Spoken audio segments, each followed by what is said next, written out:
the question is he being given the rights that he's guaranteed under Ghanaian law? He is not. He has never been. How so? Mr. Ofori-Atta was receiving a treatment. Mr. Ofori-Atta was in the US. They knew all along. There was no purpose for issuing the red notice, but they went ahead and issued it. Yeah, in fact, I know to BBC. I know who's I say na BBC wa a law court. Na o ya lawyer and as a journalist. For the bra court. Na we na mo make sa asem no. Bra na charges ya charge na wie. Case ni guso e be koso. E do the for the bra. Say onya hwe. A political motivation. Me prove kire. Say political motivation. Na what ye nim na ka kasa asem na ka be hu de be yo.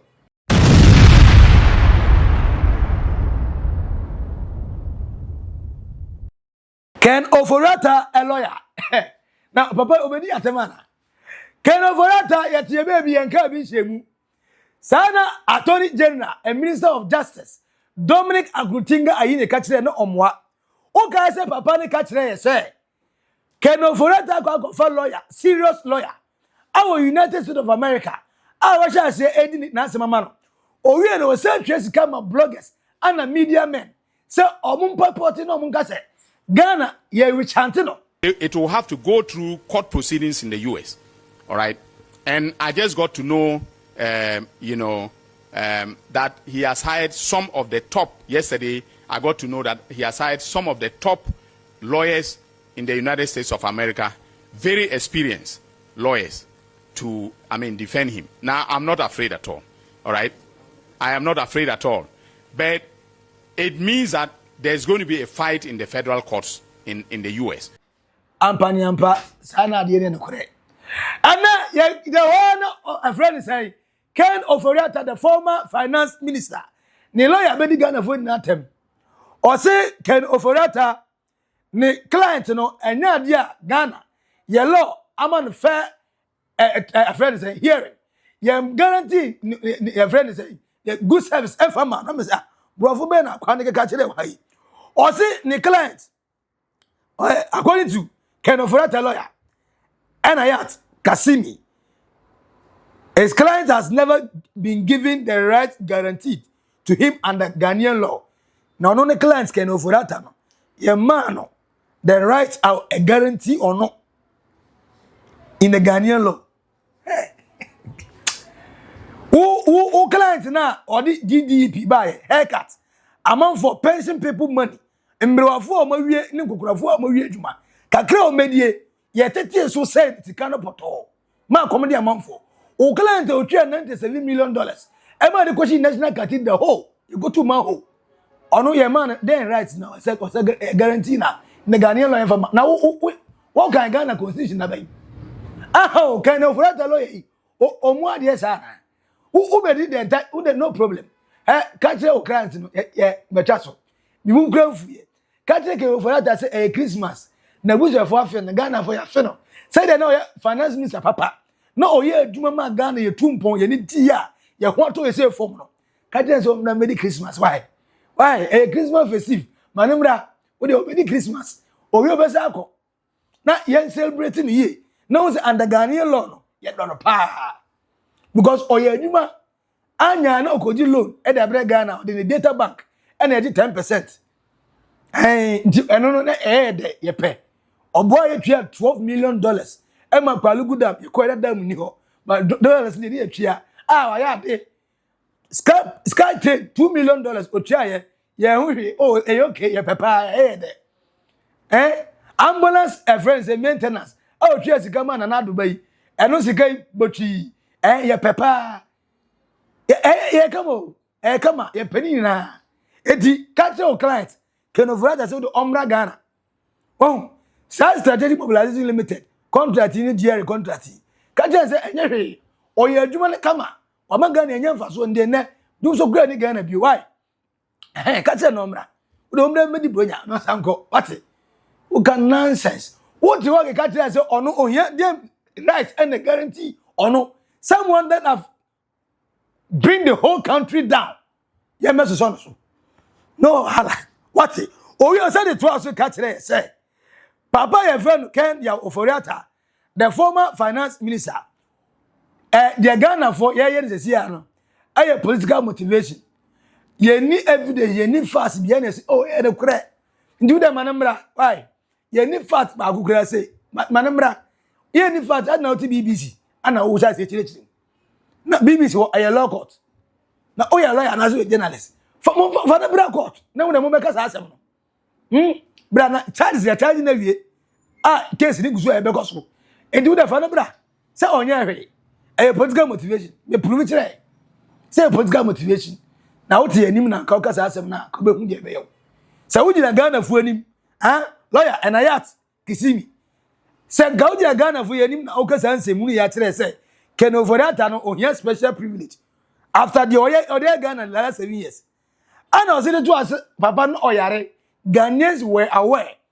The security agencies were aware. The office of the special prosecutor and the attorney general minister of justice, Dominic Akotinga, in any case, were aware. Say, client no yare. I say, we okay. O client no oyare. Onyai Nidibia as finance minister N0nsense. Now, Uncle Jini Ayaresa, I say, Ghanaians are like my children. I have to make sure they have a better economy. Better economy, no, and now they go to a minimum. Better economy, national cathedral minimum, they go to ye. It is always a sign at Tedia. No wahala.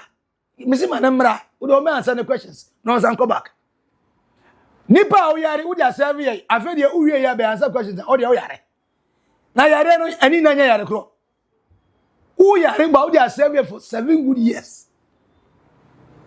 And 7 good 8 years. But I know your man, foreign financial minister. I could find his way of you. And I said, international finance. Say, you're petty, Yama. I had the Ken Ofori-Atta. I saw your position of Nisika. This is the man who told us that Onisika, Oni salary. No, he's working for free. Anything free, Biano, and when they give you something for free, never take it. It have consequences, it have implications. You are going to be doomed. Ha! And yeah, is it? The from pa. The from pa.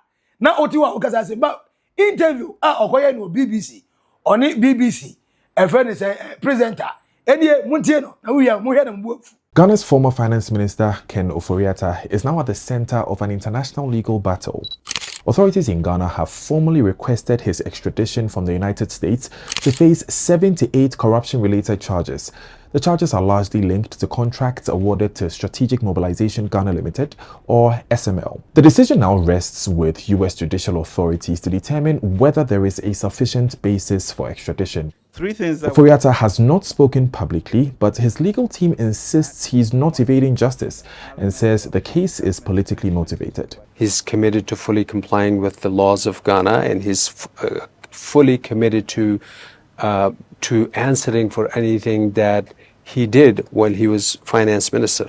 There's absolutely no question about that. The question is he being given the rights that he's guaranteed under Ghanaian law? He is not. He has never been. How so? Mr. Ofori-Atta was receiving a treatment. Mr. Ofori-Atta was in the US. They knew all along. There was no purpose for issuing the red notice, but they went ahead and issued it. Prosecutors reject claims of political persecution, saying the charges are based on evidence and thus the former minister failed to cooperate with investigations. The alleged payments of more than $1 million were made to SML without proof of performance under contracts they say were illegally awarded. But Ofori-Atta's lawyers say efforts to engage authorities were ignored. Now, we reached out to Ghana's Office of Special Prosecutor, but they declined to comment. Eti Ken Ofori-Atta ni lawyer, Enayat Qasimi, ana otewa all just old and material Ghana for ano. Na the way boys buafu, street ni so e shepa na okika no. Some man kan jira kwa we yi ne benya asemu. Some man kan jira papa we ya. Na Ken Ofori-Atta na I say we any smart move. Enya smart nga better so be stay low. But say o ma lawyer sha say obey say dia automatically na o say bufu. Say if you are not a thief, why do you see a policeman and you start running? O ma okro no wa police ni say we na ta tuntum. Ba utimu nyesuma wo ye danger ne. Ken Ofori-Atta, you say you have done nothing wrong. Come home. eno so a wabiane brafia so ma nipa odo Ghana brusi someone that you were sick leave your job and go and heal yourself o se la wo nya adwuma won to isi ye o mama pa eh o be adwuma se ai me adwuma enso o ya de nyame kira sa na ni nya no de be wiawie awieye mre na o de ekọ wo bo ya kro no tese wo tete apansan and se wo se sa kro no e de ato so enye ne kura braga na court na be you ano eno so wo se mema o ire drill letter my say by September home beton and your lawyer is just saying nonsense o kan kwase sem jimi sem say yenim say na o yare yenim no o ire drill letter am say September we ba September no ya twem October November and then your December 25th. What the hell are you talking about? Sir, we know he was sick. 3 months now after the sickness, we have seen footage of this man eating in the restaurant when they say he was sick on a sick bed. Almost all that sick bed, so now at the restaurant, but so we are a lawyer, or you man away, Jimmy Bessie, Ken Ofori-Atta any no problem. Do there. Oso onye na political motivation say anyo no kwa na MPP ni anana ni position no eso chen na dan gwa kwado ana say eso chen Dr. Mahmoud Bomia say eso chen ni na ndo on relax no mra anyo no kwa na MPP ni omra no be answer questions na da ho no so timi answer na so ni na yo ke onko dia na wo Ken Ofori-Atta nkwa wa ya wo de political motivation someone who supervise the collapse of other people's banks. Who afraid of political motivation? Park was in GM Bank, Uguno. It was not political motivation. UT Bank, Muguno. It was not political motivation. UT Bank, Muguno. It was not political motivation. When in banks do a work, Ken Ofori-Atta will lead here, Uguno. Then political motivation. What do you mean? Say political motivation. When Yama, hey, Diao. Yama, Cassa, when Queen. Yama, last year.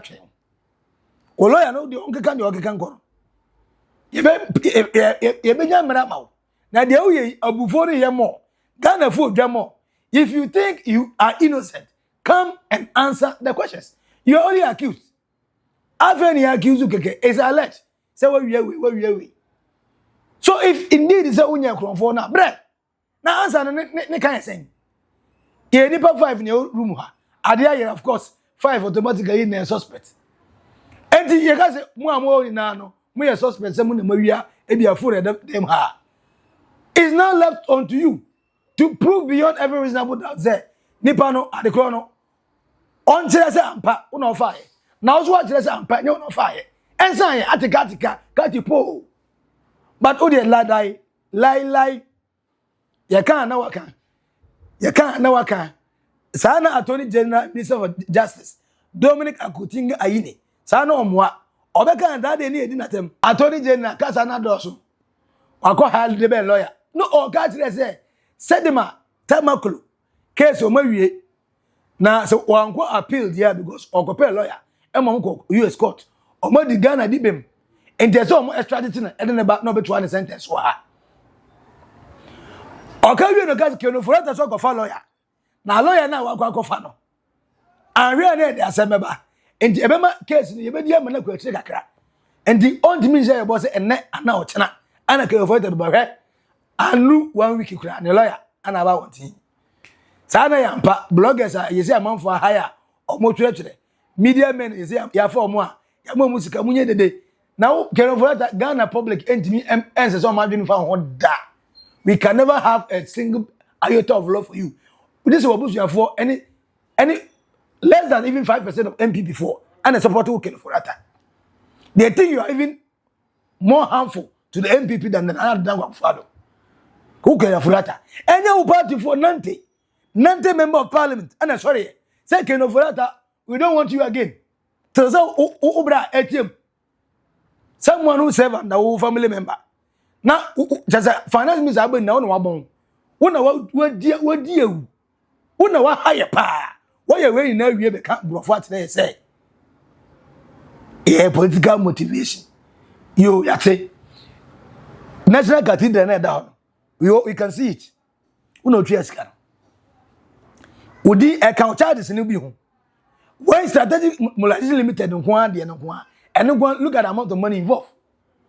Yanka no wie anse na about National Cathedral. About 6 different cases granted that also. Yanka ba kukura wie yo. Who friend political motivation. Who kwan wa na wo beche. We den so e beche. Ye ma wo nto da. Na wo daddy no kromfo no. Se wa ma because we di wo chi sa. Why a naked truth our Oldboga dress. For comment at comment section as the utie Ken Ofori-Atta, the former finance minister, the lawyer, Enayat Qasimi, I brought for he said a political motivation and a representative Ken Ofori-Atta. Onye ye Bolivia, and a tata no.